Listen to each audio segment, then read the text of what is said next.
ever, fly tying 101. And sorry, I'm trying to get our computer up and running here. Takes a second to switch over and get up and running so we can turn on the comments. Not sure. It says episode 1. Episode 1. Let's see what's going on here. Hope you guys are all doing well. Waiting for event to go live. That should have happened. So, anyways, tonight's emphasis is totally on. There we go. Perfect. And conversation is open. Perfect, perfect. All right. So this whole month of January, what we're doing here is we're doing an intro to fly tying class. Now, typically Loon Live is tying really crazy exotic bugs that are super ridiculous. But we thought it'd be a great idea to do just a basic live stream about some of the intros to tying. Talk about the tools, what needs to get, what you need to get going. So this evening we are going to be working out of this book for the next month here, which is a top 20 fly patterns for the beginner, and it's going to be really fun. It's going to be a really great time. This comes out of the hairline dubbing tying kit, and this is the all-inclusive version with tools and stuff like that. So it's really nice and easy to follow along with, and it gives you everything that you're basically going to need. So kind of before we get going, I'll take a second and we'll start talking about some of the tools that we're going to be using tonight and the differences between them. So first and foremost, I'll show you guys I have everything laid out here on the table, so it's actually easy for me. And for any of you guys that have registered, feel free to comment, say hello, heckle me, give me a hard time, whatever you need to do. It's pretty commonplace for me to get heckled here. So, okay. So first and foremost, we have vices. There's a ton of different vices on the market. This guy just happens to be a very basic vice. It's going to hold your hook and, you know, get the job done. I tied on something like that until I got out of school, actually. There are more elaborate models that, you know, it's like anything. You can, sky's the limit. They all kind of get the job done. Some are, you know, like Mercedes or BMWs. But one of the other things we'll be using tonight is our bobbin. And this is what actually holds our thread during the tying. If you guys haven't captured that, we're just going to be really thorough here. And this is your very basic bobbin. Works well. And we'll use, you know, just a bunch of different stuff, and I'll explain to you the advantages and disadvantages. Bodkin's a little needle. We'll go and use that tonight. The kit does come with some scissors, so we'll work with some of these scissors and some super duper ultra sharpened ones. And I can explain the differences to that. Feel free to chime in and chat if you guys have any questions. And again, we'll use some hackle pliers. These are for holding hackles this evening. And, you know, all of this stuff comes in a variety of shapes, sizes, colors, flavors, basically. And it's really what's comfortable to you. But all the basic stuff will get you by. And last but not least is the whip finisher. And it's actually a tool that I've never really got to use, although it's a extremely handy piece of equipment to know how to operate. So you'll see me flail through that. I'll probably look like a beginner, but that's okay. It's what it's all about, learning here. So what I'll do is we'll zing down, and I move the camera. It's just me here. So so what we do is, as you can see, this vise attaches to our table, and then we have all of our tying materials set out for the evening. So we'll go through everything that's coming in this kit as we kind of get into each different pattern that we're working on. So tonight it sounds like we're tying a San Juan worm, a Caddis, a Brassie, and a woolly bugger. Now these videos will be available for you guys. Both I'll have YouTube videos done that are nice and short, and also we'll have the live streams will be up on our website for pretty much forever. So without further ado, I'm going to get up to the vise, show you guys how to throw a hook in there, and we'll start by tying a fly, and we're going to tie the San Juan worm. Always is an awkward transition going to the vise. It's just part of Loon Live's charm.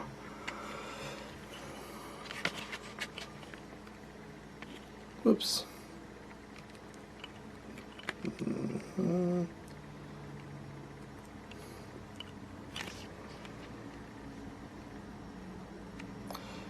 And if I haven't mentioned, if you guys go log into our website, then you can register to win like a huge kit of tying tools, which is pretty awesome. And somewhere during the show, I'll drop the secret code word too. That should be pretty cool. Alrighty. So I'm going to throw a finished fly in here first. And this is the the San Juan worm. And as you guys can see, it's a very simple pattern to tie. Not a lot of materials to it. With all honesty, it is going to be one material, which is our small red San Juan colored velvet chenille. And that's going to be the main component of this actual pattern, that coupled with thread. And let's see here. So I'm going to go ahead, and with this vise, what happens is you turn these levers and it adjusts the jaw to hold the hook. So you just have to fine tune it, because a lot of times you'll be tying more than one of the fly at a time. And the only thing, oh, there it is. The only thing not included in the kit, and if you're a youngster, and I like to burn the ends on my San Juan worms, I think it makes it look really nice and sharp. So kids, ask your parents if you can use a lighter, because that's kind of important. So this is going to be a size 12 San Juan worm. And this is just a wet nymph hook. It's a size 12. That's why we're tying a size 12. And I'll talk briefly about, putting your hook in the vise, and I'll try to get my hands out of the way. They're rather big. You don't want to bury this down in the vise. You don't want to, put it in awkwardly. I like to hold it right at the bottom of the bend, and that's where we're going to tighten down. So we have a good, solid, hold on this hook. It's not going to get away from us. It's not going to move. And really it's just going to stay in there. That's the main thing. Nothing's more frustrating, I should say, to get to a point in your fly and have your hook come flying out and materials go everywhere and you get really bummed out. So your thread, as you guys can see, comes off the spool and through the tube of the bobbin comes out the end. So when I tie flies, I always start at the eye of the hook, and the way that we're securing this is that we're wrapping over the thread. And one of my own tendencies that I do is, you notice I have this longer tag end. There is about a few inches of thread that you'll waste with every pattern. But if you hold this up, one of the things I see people have pretty tough time with is getting the turns of their thread, meaning every rotation, to touch each other and completely cover the hook shank. I use this as like a cheat guide a lot of times. It allows me to go a little bit faster. When we get back to the back of the fly here, we're going to go ahead and cut off that thread, and that way we can start working on our San Juan worm. I can't help but say San Juan. Now it's stuck in my head. I apologize for that.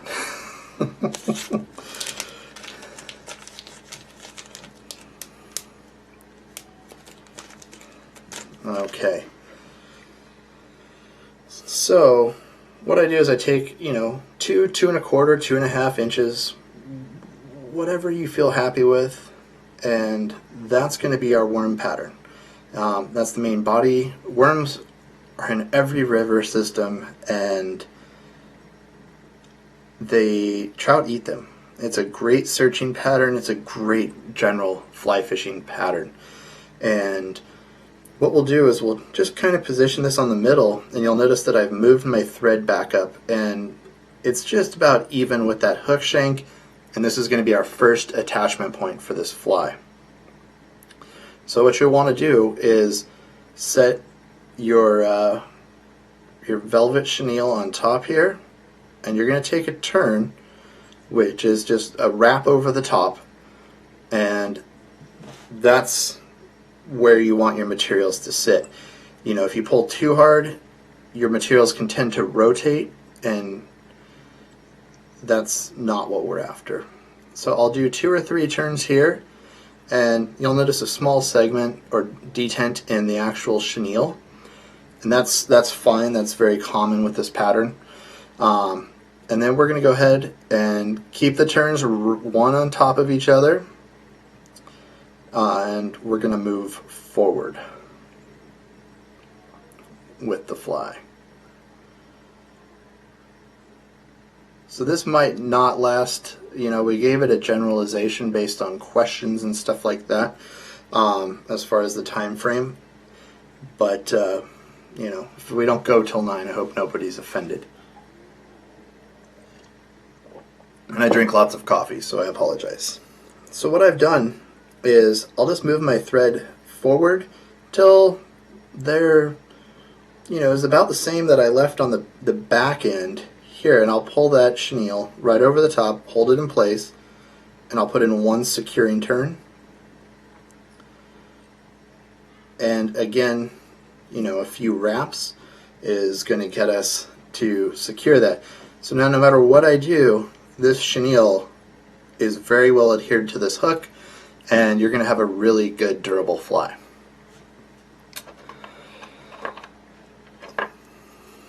So next up, we'll pick up our chenille, we'll wrap forwards, and we're going to go ahead and catch our whip finisher here. And I'm really bad at whip finishing, so I'm probably not the best dude to watch. I usually use my hands, but you simply just rotate this around the hook. We're going to release that, and we'll pull with this back guy, and it pulls right in there, and that's going to finish out your fly.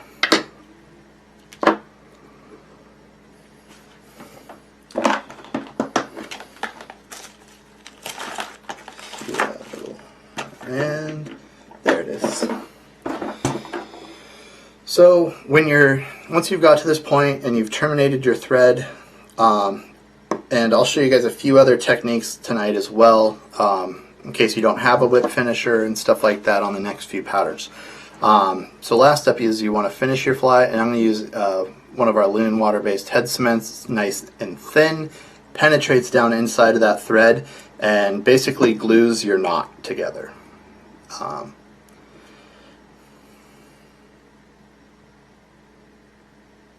And I don't mind it going on the bottom, and I just go for a full saturation.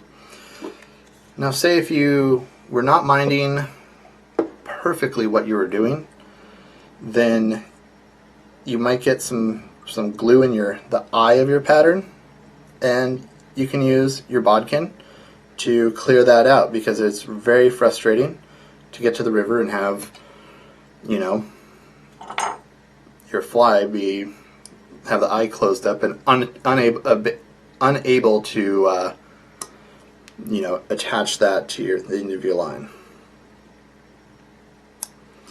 So I'm just going to trim this guy to where I feel it looks pretty cool. It's probably about 2 inches in length, maybe a hair shy. And next up we're going to use the lighter. And really I would describe this as, let your flame go and then slowly move in and just a kiss. You don't want to overburn it, because if you do, I'll give you an example. So here's the scrap that we cut off, and you can see it'll catch fire and kind of changes the color of it when it does that. So we'll do the same at the back here. Move it out of the way a little bit. So just a little bit of kiss of the flame there, and that's going to finish out the front and back of this fly. Other cool thing is, because it does have a nylon core, it's actually melting that together so it doesn't unravel while you're fishing it.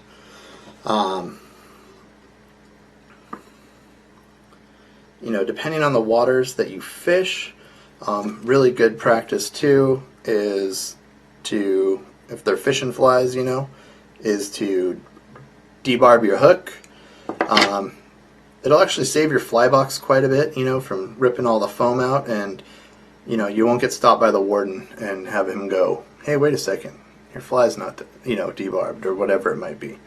So that is the San Juan worm.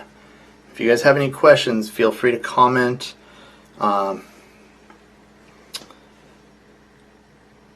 Looks like nobody's commented, but that's okay.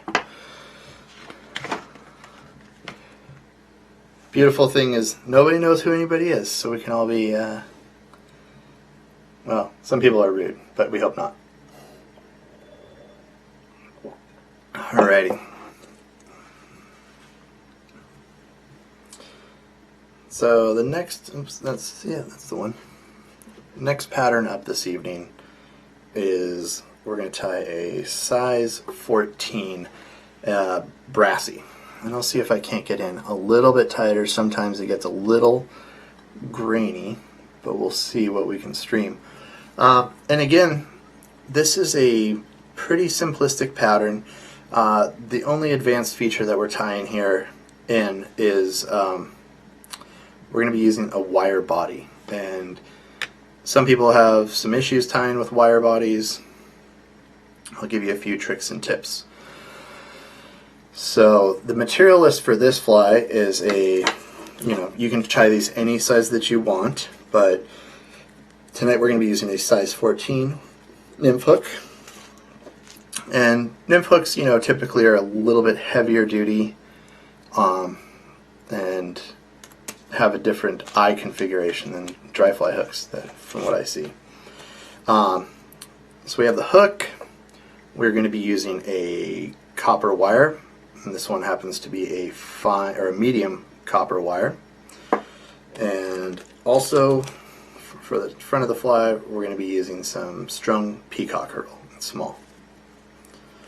So again, not a ton of materials going into this fly, but a great, super effective fly pattern for pretty much any waterway. And again, using this guy back here, this little wheel on this specific vise, and next week and stuff like that, when we use some different vices, we'll be able to talk about different functions and stuff of every vice out there, maybe. Well, not every vice, because I only have a few. So let's see here.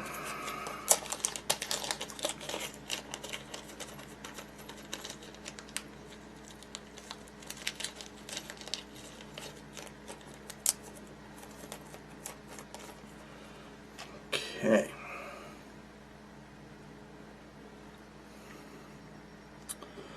So again, I'm going to go ahead and tighten this up, and that is simply done. So you can adjust, there's two adjustments on here, and I'll explain that. This is a coarse adjustment. The back one is the tensioner and fine adjustment for this pattern. Um,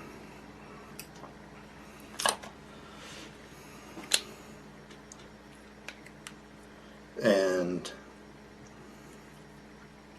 we're going to be using a black thread this time, and this thread is a Vivas 8/0. So thread sizes change dramatically depending on, lots of manufacturers use different numbers. Probably the most common all-around thread, just while we're talking about thread, is going to be a 6/0 and an 8/0. When you get into really small stuff, you could definitely change to a finer thread. And typically, just so you know, they have different breaking strengths. So a lot of times, if you're using a really fine thread, it could break. So again, we're going to take those turns, and again, I always tie away from myself. So if you're looking down the hook shank this way, like across, I'm turning counterclockwise. I'm a right-handed tire. Definitely can be different if you're lefty, because it would be counterclockwise, but just always turn away from yourself. So once we have a thread base, we'll go ahead and trim off that tag end, and next up we're going to use the wire. And wire is very springy, so it comes with this little catch back here, and you don't want to let that go. Sometimes I'll use if you have trouble getting your wire out of the end right here, which you guys can see, it goes into that little slot. A lot of times you can slide your bodkin up and just pull that wire straight out.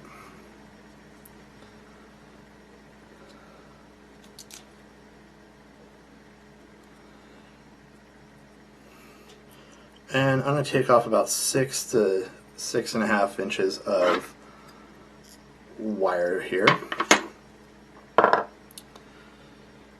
And what you want to do is kind of like, it's very similar to our San Juan worm. We're going to size up where we want this wire to start. And I'm going to wrap now back forward. The key to working with wires and getting a nice smooth body is how close your turns are underneath. So it's completely okay, take your time, look at it, make sure it looks super smooth. And this is a pretty small fly, so the optical zoom on my camera is not, absolutely superb, but you can see we have a very nice smooth body, and we're left with this wire coming out the back side of the fly. And again, what we're going to do is we're going to turn this away from us, and these you can take, a little bit of more time. You don't rush through it if you're new to tying, because the results can vary. If you race through this step and you just want to try to get it done, that's okay. But you can see I'm trying to make sure the wire touches itself on every turn. And the way I actually do that is I do pull slightly backwards so that the wire has to lay right in front of the last wrap. So this is a great fundamental for learning flies like the copper john, the copper bob. I mean, any number of wire bodied flies. This is like the staple fly to learn this on.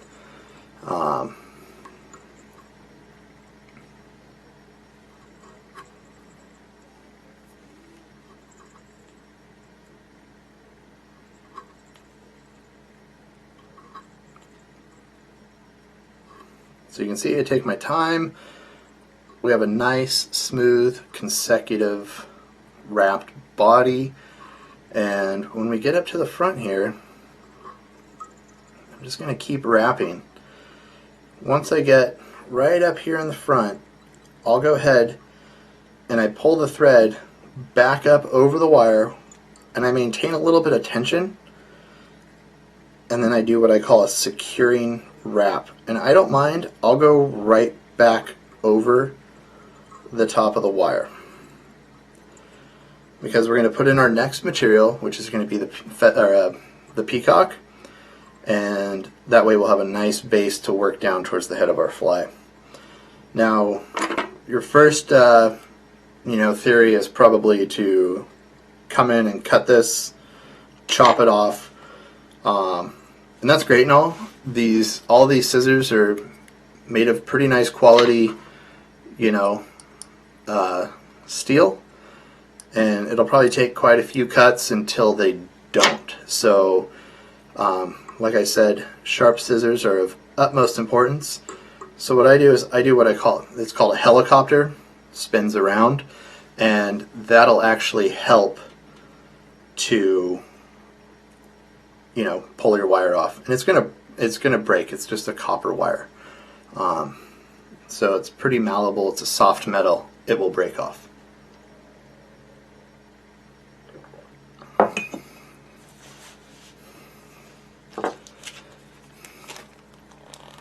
Okay, so next up is our peacock hurl.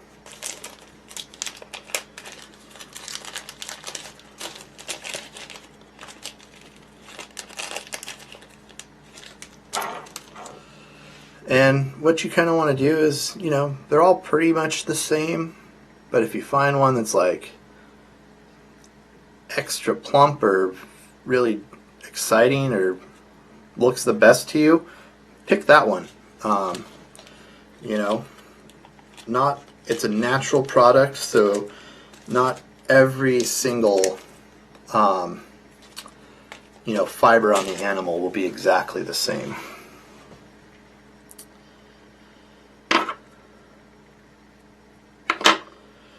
So one thing to talk about with peacock, and this is going to be kind of tough, is if you look at the back side, there's going to be where it kind of turns into like a little tent, and you want that facing forward. So with every feather, let me see if I can even get this to focus on this. That's a pretty fine piece of material. No, it's not going to. But there's a tent side to every single feather, and then that's the underside. And I typically try to have those wrapped back because you can build a nice looking head that way on your fly.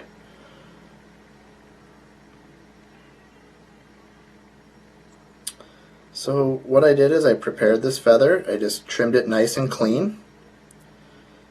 And we're going to go ahead and take a few wraps. Okay. Get my thread out of the way, and now we're going to introduce a hackle plier. Now this is a very generic, I think it's a spin off of what they call an English hackle plier. And what it has is just a little piece of rubber, and it's a spring tension device that helps you, as I mount this feather in there, it helps you hold the feather that you're working with so you can wrap or palmer it very easily.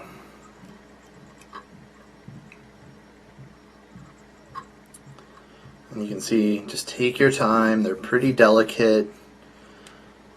You don't need to rush through this. It's not a race. We'll just build a nice little front to this pattern. When we get to the end, I'll pick my thread up in my opposite hands a lot of time, and I'll put one wrap over the top and release that hackle plier, and then come in and do a few securing wraps. So on a lot of scissors, the finer the points, the more delicate the work you can do. Imagine being an eye surgeon. So, if he has real fine little tiny scissors working on something small, he's going to be able to get that little tiny one speck of hair out of the fly and make it better. So I'll show you guys a different technique This is called a half hitch. So if you bring your thread in between your two fingers, okay, and wrap it once around, you can put a half hitch. I make a tool for this as well, but you can see I make an X, come over the top, and once you've half hitched a few times, you can finish off your fly. And again, trim it nice and close. And on these smaller style of flies, like this is this is only a 14. One of the ones we're tying tonight, this ant pattern this evening, is a size 18. So if you take your bodkin, which was that needly looking thing, you can completely apply your head cement with your bodkin. And this, remember, is a glue. It's very low viscosity. It's not going to build on top of the thread, but rather penetrate right through it.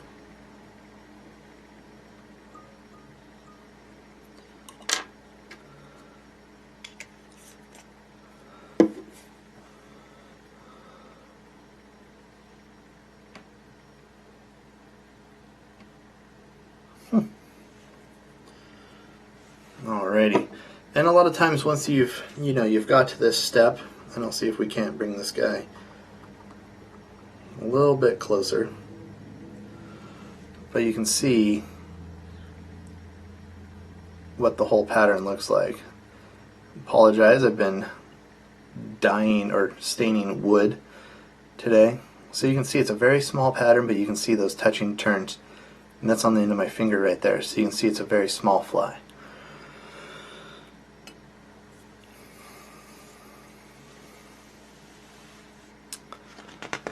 Alright, so the next one's pretty darn fun, won't lie. I'm going to zoom out just a little bit, and it's pretty cool. So the book, I'll talk a little bit about this book. It's all step by step, has all of the instructions for tying these flies in it, and it's color coded, so green is a very basic or easy pattern to work with. And I really like that they put this pattern in the basic idea, just because it has some fundamentals that I think a lot of new tyers might be missing these days, which is working with a natural material. So part of our fly is going to be done with a hair mask, and so it's an actual part of a rabbit face, and rabbit hair is an amazing fly tying material. It's also going to utilize a synthetic that's very flashy, so it's going to get the fish's attention. And this is a caddis pattern. So a caddis is an aquatic insect born off of the river bottom. Goes through like almost like a metamorphosis, but it's more of a hatching. It sheds its nymph skin, comes to the surface of the river, hatches. Trout eat it on the surface and below. So it's a very, very versatile pattern, and again, a green caddis is probably found on almost every trout stream in North America, and possibly most trout streams across the world. So we're going to be using, like I said, we'll just walk you through start to finish. We're going to use this wet nymph hook, size 12, so it's a little bit bigger than our last pattern. We're going to use a 1/8 inch gold bead. Now, beads not only help your fly get to the bottom, but they also add a level of flash and attractive, kind of as an attractor. I pre-rigged this bead, and I'll walk you through how the beads operate.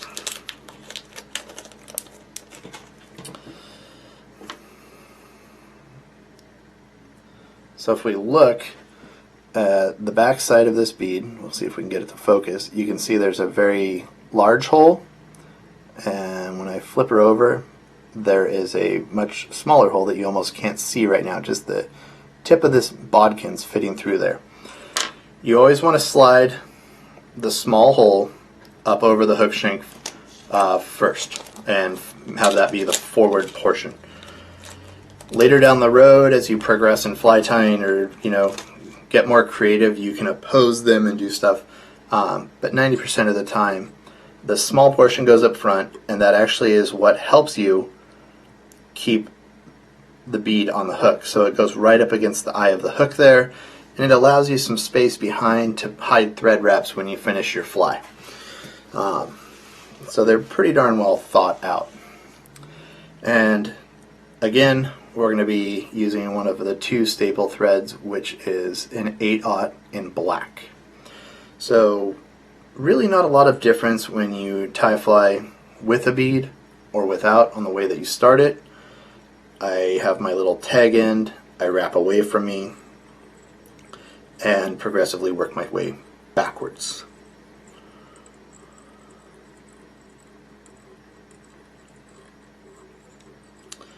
And I'm going to take this pretty far down into the bend of the hook, almost to the barb. And the only thing to watch out for when you do that is the pointy part of the hook. You can cut your thread on that. So again, we'll trim that off. That's our tag end. And we're going to work on a technique which is called dubbing. This is, like I said, it's a synthetic material. This is called ice dub. It's very translucent and sparkly, and don't have a UV light with me, but typically a lot of them will kind of glow or have some UV reactivity. So I like to fish these patterns a lot in the spring, higher water, off-colored water, stuff like that, and throughout the caddis hatch. So one of the important things is, so we just pulled this pile of dubbing, out of this bag. And this is a lot of dubbing. One thing I really do like to do is I'll align the dubbing and just kind of work it through my hands a few times. And what that's doing is, you have to imagine, that's been put in a bag. It's the only way to get it to you, so it's nobody's fault. But it's been compressed, and that's okay, but you really want to work it and kind of get the full potential out of it.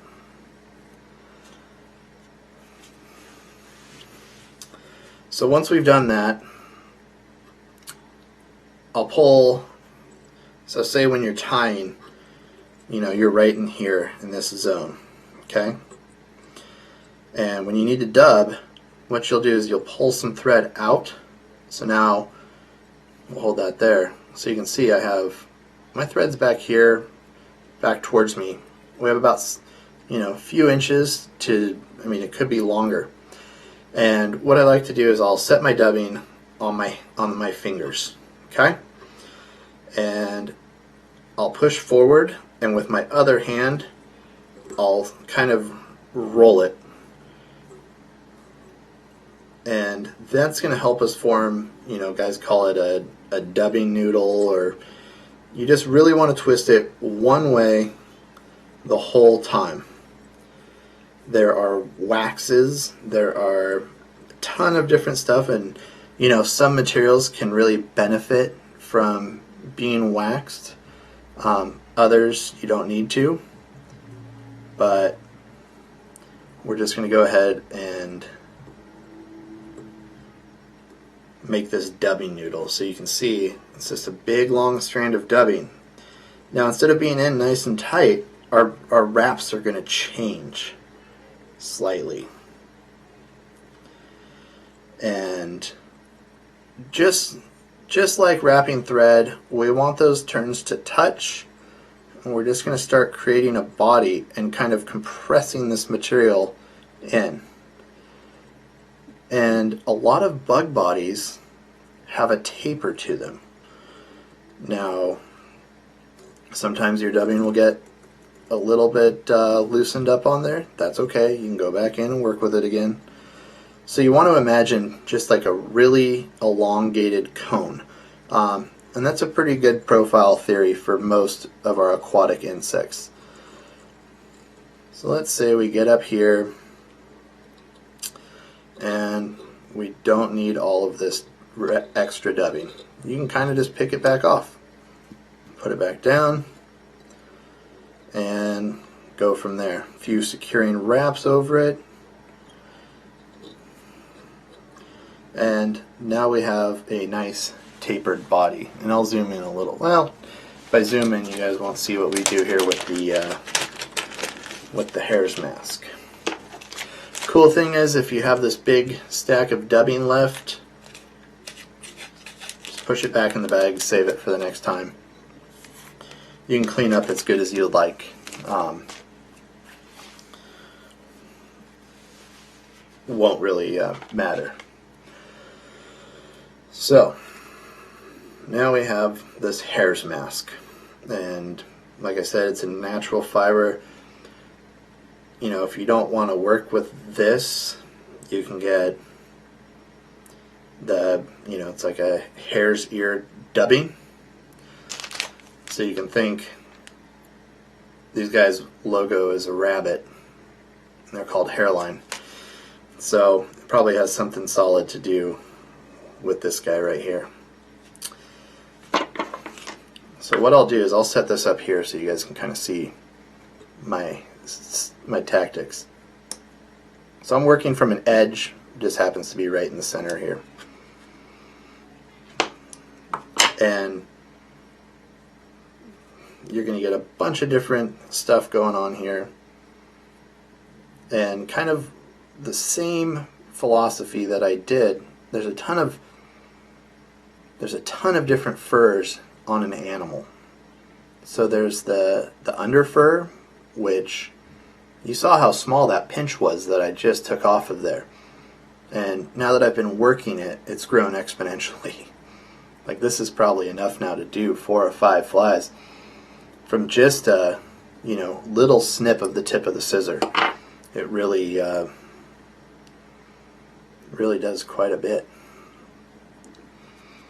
So once I feel that this is good, now you'll notice that these fibers look all kind of different. So if you imagine on the, you know, you had layers, there's the under fur, kind of like your fur, and then guard hairs.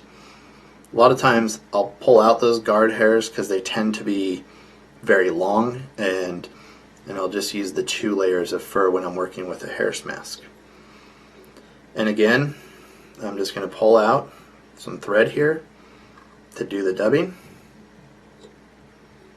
and we'll start by twisting one way and capturing all of this fiber. And we'll go back into our wrap and we'll palmer in our hackle on this caddis pattern here.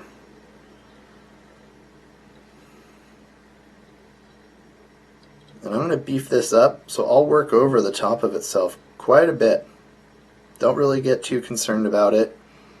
And once I get to the front, we're going to want to be right up on this bead. And we're going to put our wraps right in there.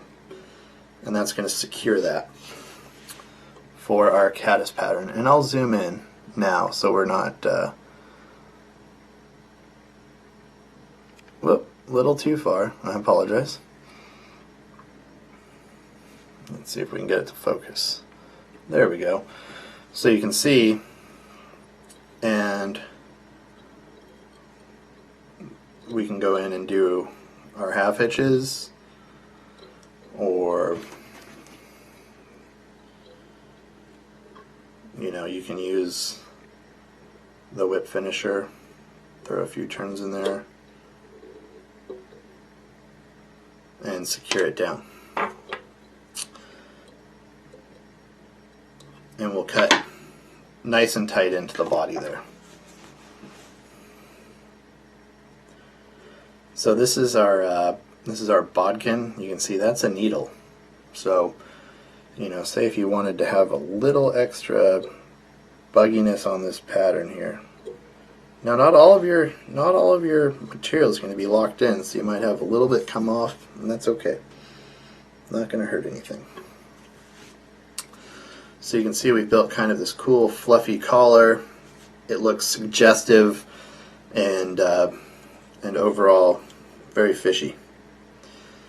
So I mean, you can kind of, you know, get down in here with the applicator brush. It's not going to hurt anything. If you want to be more precise, you can see it just kind of disappears down into that pattern.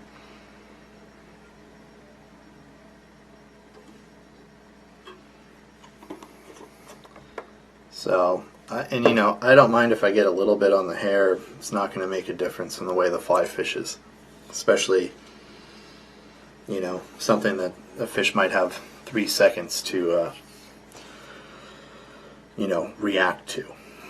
So, yeah, that is our caddis, and whoops, dropped him. He's escaped. So there you go. Pull it back just a hair. Nice little caddis pattern against my hand, just so you guys can see what we were working on there.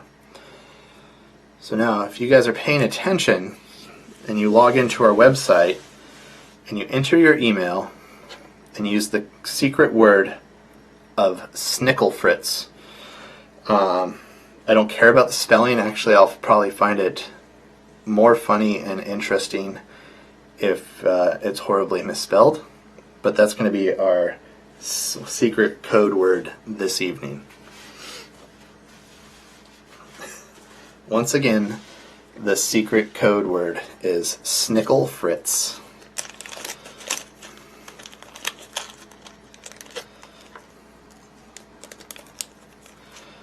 So the next pattern that we're tying is going to be this little ant pattern here. Oops. And you can see it's just got it's a very easy pattern to tie. It's going to have you doing some hackling or palmering of hackles as well. We just kind of covered that dubbing method. So there's you know, we're going to be using this microfine dry fly dub in black, size 18 hook, our black 8/0 thread, and some hen neck. So this is a great pattern. Trout love ants. Go figure. Forgot to mention this one in the opening. I apologize. I forget some stuff on occasion.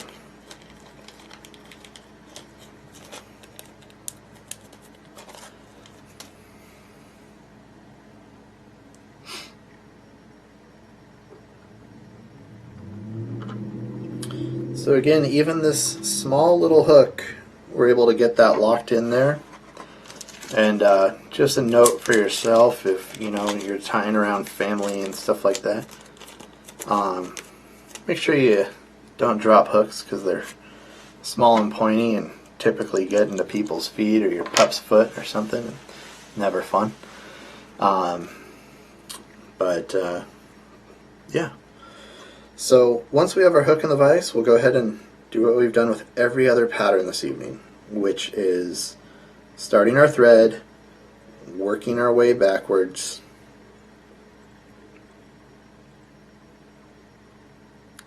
into the bend of the hook here. And once we get back in there, we'll go ahead and trim off our tag end, and you can see our hook shank's completely covered with thread now. And we're going to be using this microfine dry fly dubbing.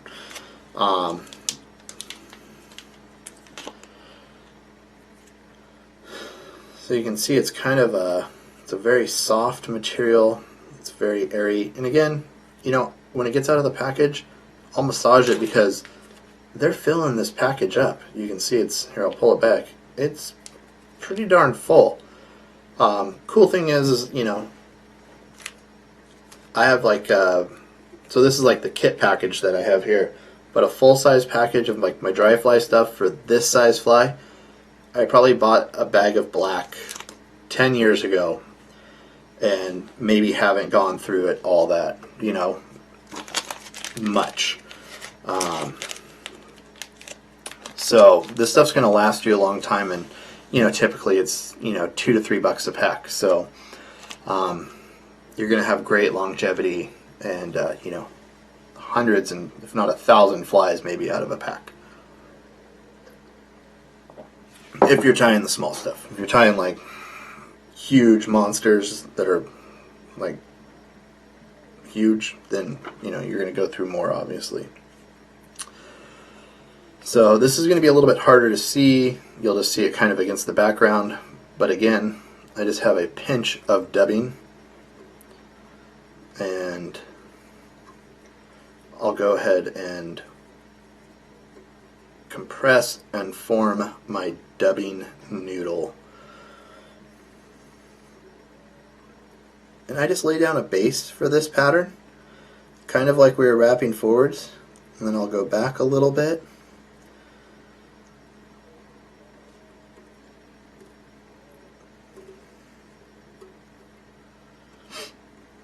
And we're just going to make a ball.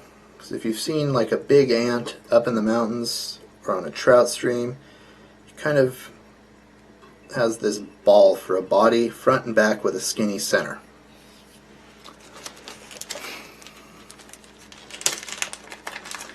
And if I'm going fast, like I said when we started, you guys can go back, and the way that live stream actually works, I don't tell my, well, I tell everybody this, but a lot of times you can go back and it works like a DVR, so it's always going to be on there, and you can go back and review and check out what we have done here.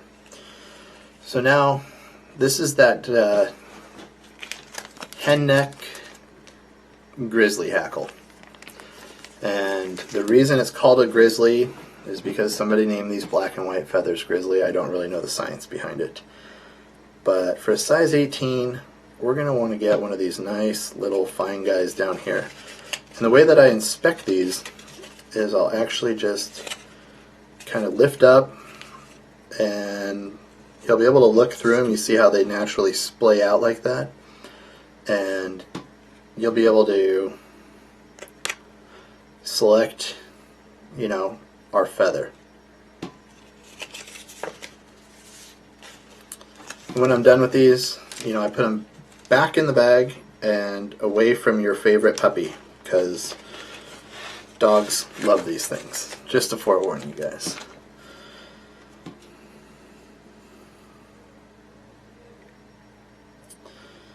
So what I'll do is I'll make sure that I've made a good choice, kind of size it up. Looks pretty sharp to me. So I'm going to trim off the bottom until there is a nice V, and you'll see that this side's pretty dull and this side is like far more shiny.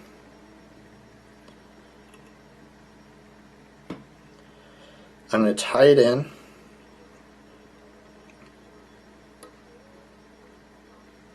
And make sure it's really nice and secure. And we had used this one style of hackle plier. You know, I'll just show you guys throughout this a ton of different tools. I've been tying for a pretty darn long time, so I have quite the collection at this point. And we're just going to go ahead and wrap this forward. Kind of simulating legs. It's going to help it to float. You know, you'll want to use a floatant on here, like a quell or a loxa.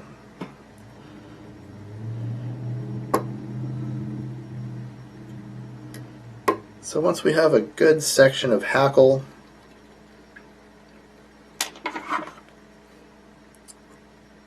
again, we'll come in and pull that off with our scissors or cut it. And I'm going to go ahead and do some securing wraps. So now we just have this little half body here. You know, and if your hackles are too long and stuff like that, you know, you just want to try to get that to come just barely below the hook point. So again, fluff our dubbing out.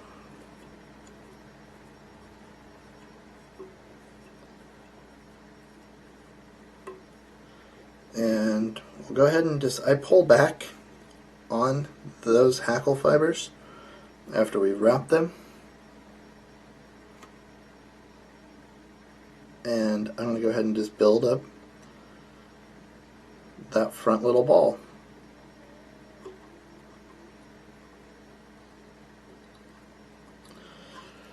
And now we have this chubby little ant pattern. And I'll go ahead and throw my half hitches in there. You know, you can get super tricky and do a whip finish.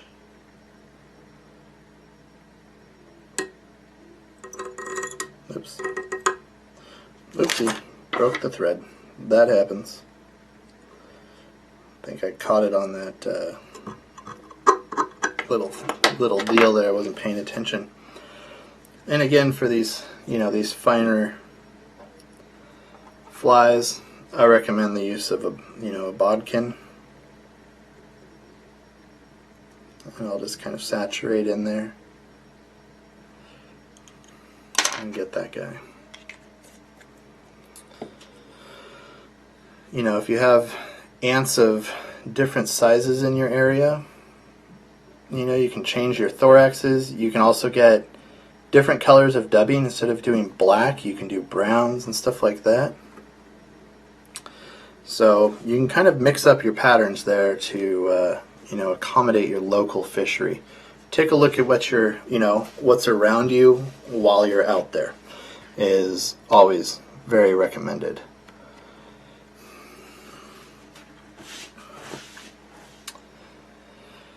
Okay.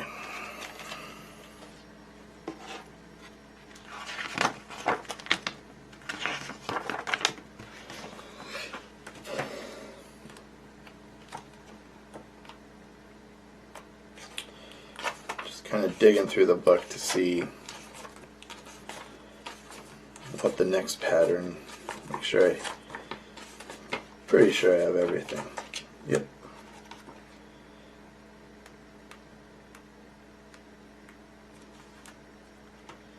Cool. Okay. So next up, what we're going to tie. Oops, got stuff hanging off of it. Is a woolly bugger. And this is a great pattern. I think everybody should have these in their box.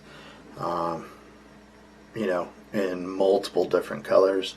It's a great general pattern for lakes, bass, panfish, trout. Pretty much everything eats the woolly bugger.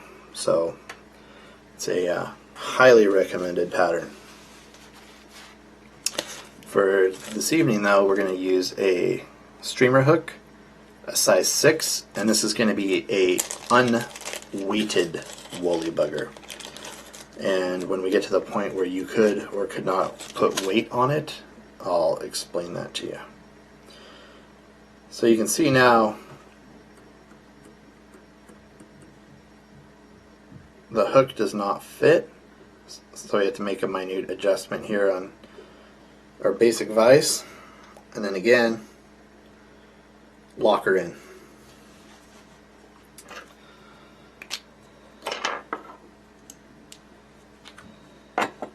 Oops.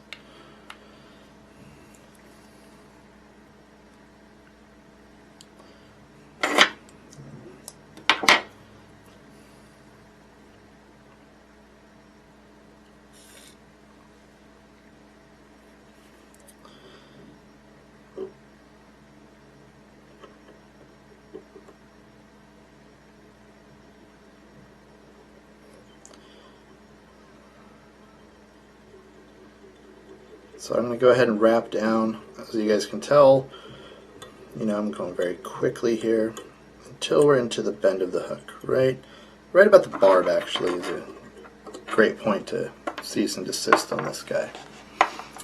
So now at this point, you could use something like a lead-free wire or a lead wire.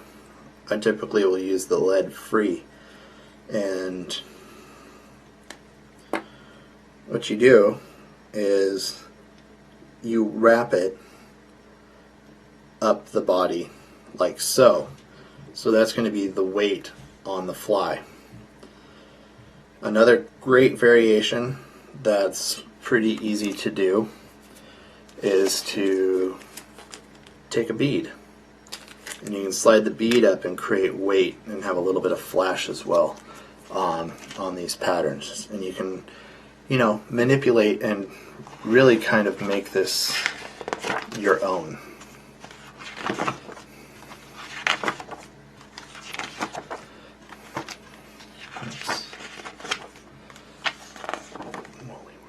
Perfect. So our first material this evening is this is a marabou. It's blood quill. We're going to tie black woolly bugger, so it's a black material, obviously.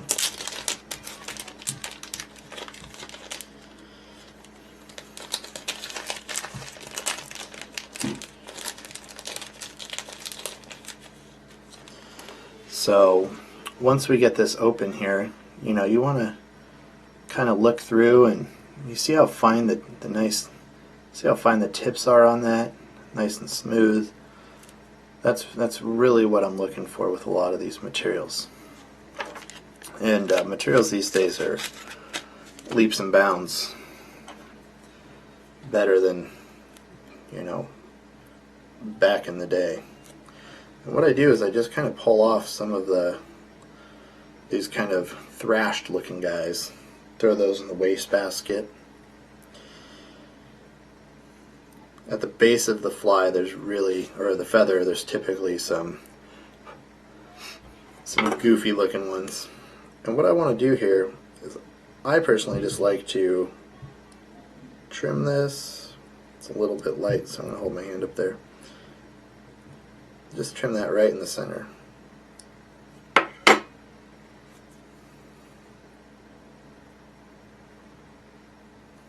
And now we're going to be left with a very nice, even, cool looking tail.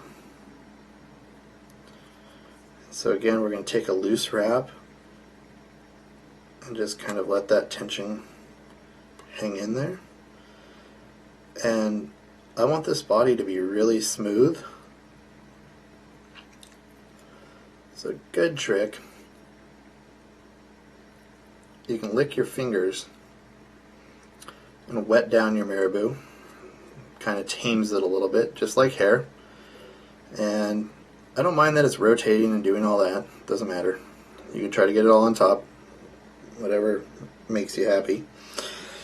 But we're going to have a nice body here. So one thing is when you're trying to speed up your tying, now we've secured this material in pretty well. I mean, you can see it's not pulling out. Your fly's not going to fall apart on you.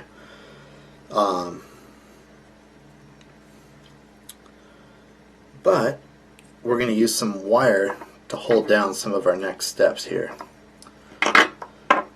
And since we've gone forward, I'm going to set this wire right up in the front here, and we'll just go ahead and wrap backwards, actually. Now we're going to bring that wire all the way to the back.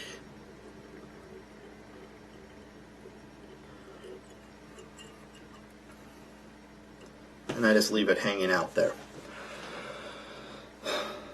So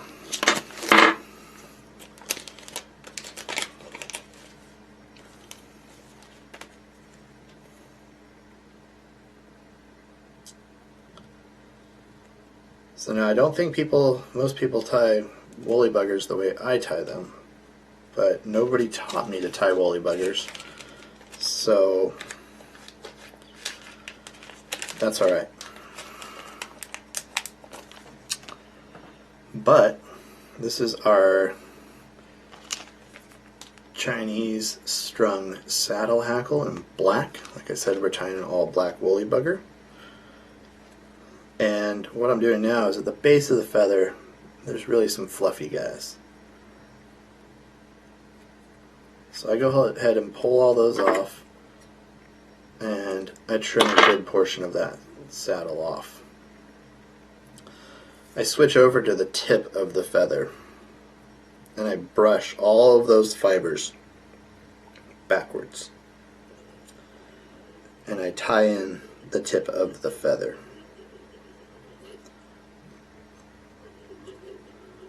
Okay, make sure it's good in there.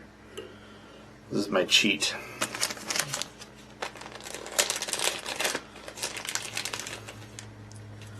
So next up, we're going to use some medium chenille in black.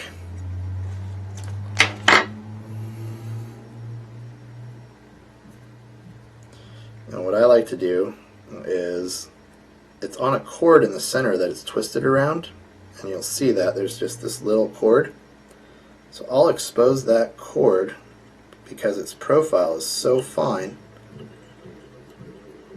and wrap down that. Now at this point in time, we can move our thread all the way forward up to here. And again, we're going to wrap or palmer this chenille onto the fly. Nice turns. You want the body to look as solid as possible here. You can hear and watch as I'm bending this that I'm putting some tension behind it as well. Now that's really for security purposes. So it's the first stage of our security of this fly. I'm gonna sneeze. I'm sorry. I have bunny fur up my nose. Sorry if anybody's on headphones. Apologize for that in advance because a sneeze can be pretty violent on headphones.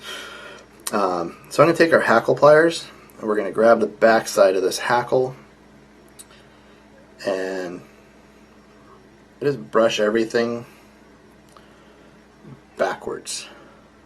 All those fibers just get brushed backwards. And I try to keep my turns, imagine it being like a candy cane, and that candy cane is made perfectly every time, and it has the same spacing between the turns.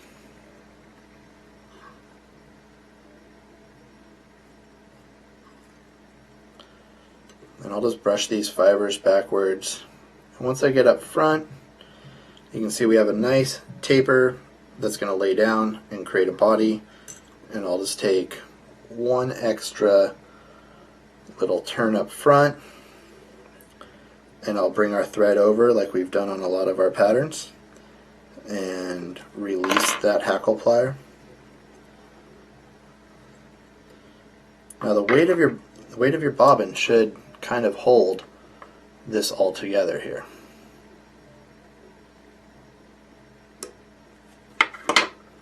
Once we trim that off, I'll do a few securing wraps.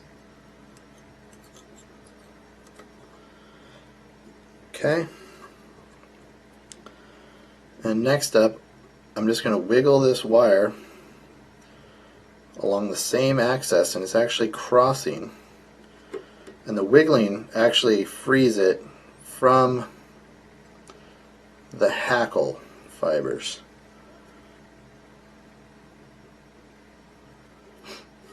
And you can brush it forward.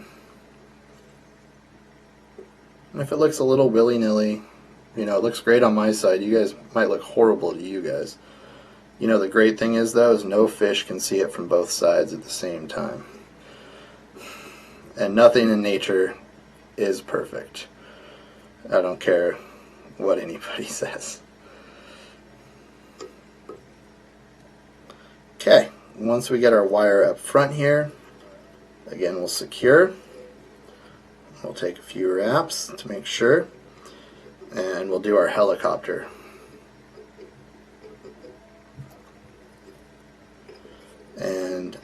this is actually a hand whip finish. So it's just another methodology. There's tons of videos on a lot of this stuff out there. And that's my preferred method a lot of times, just because honestly I drop stuff. I got a little out of lines there. But you can go in and free up some of these little hackle fibers, work around the fly. And all I'm doing is just sliding this bodkin right up against that chenille to smooth it out.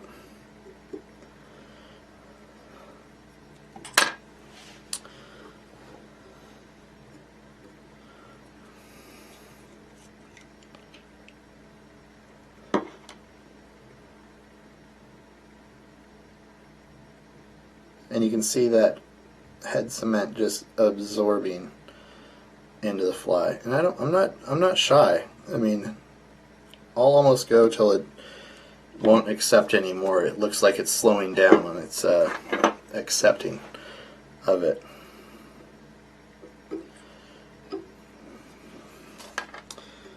So yeah, that's, you know, and you can, there's a ton of great stuff that you can do here. You can, you know, make them more sparse or more heavily dressed. You can, you know, use different colors. You could use a brown body with a red outside, for example. I mean, sky's the limit. That's really the fun of fly tying, is getting to create a lot of your own flies. And technically, I mean, you know, that's a lure. You're creating your own bait. I'm going to zoom out here and we can chat for a few moments while I don't want to give you guys a close-up of like my nose or anything. That'd be scary. So yeah, those were our first 5 fly patterns for the month. And yeah, you guys, if you got the code word, you know, sign up for the random drawing. We're going to use one of those list randomizing websites that auto shuffles stuff magically, so it's not like anybody has a leg up. Sorry to any of the loyal viewers that were, you know, trying to bribe me, stuff like that. It's not going to work this time. So next week we'll be back here on Thursday night as well, 6 p.m. Pacific Standard Time, with 5 more patterns. Please go back. I'll post this right after we're done here, and you guys can replay it, look it over. And again, the live stream format works just like a DVR, and we'll also have a more condensed, shorter version for YouTube here in the next, probably next week. It takes us a little bit to put that all together. But as always, I appreciate you guys watching. And as this goes on with some of the patterns that are in here, to do 5 patterns, you know, we might be pushing more than that hour and 15, hour and 20 minute mark like we're at right now. We might get out to that 2-hour window. But again, you know, if we go too fast or you miss something, go back, use the live stream app like a DVR, and get out there and do some fly tying. Hope to see a lot of you guys, you know, sign up for the big prize giveaway. I think we're giving away like a whole kit of tools from Loon, so that should be pretty cool. Thank you for watching, and hope to see you guys next week. Have a good night. Crack.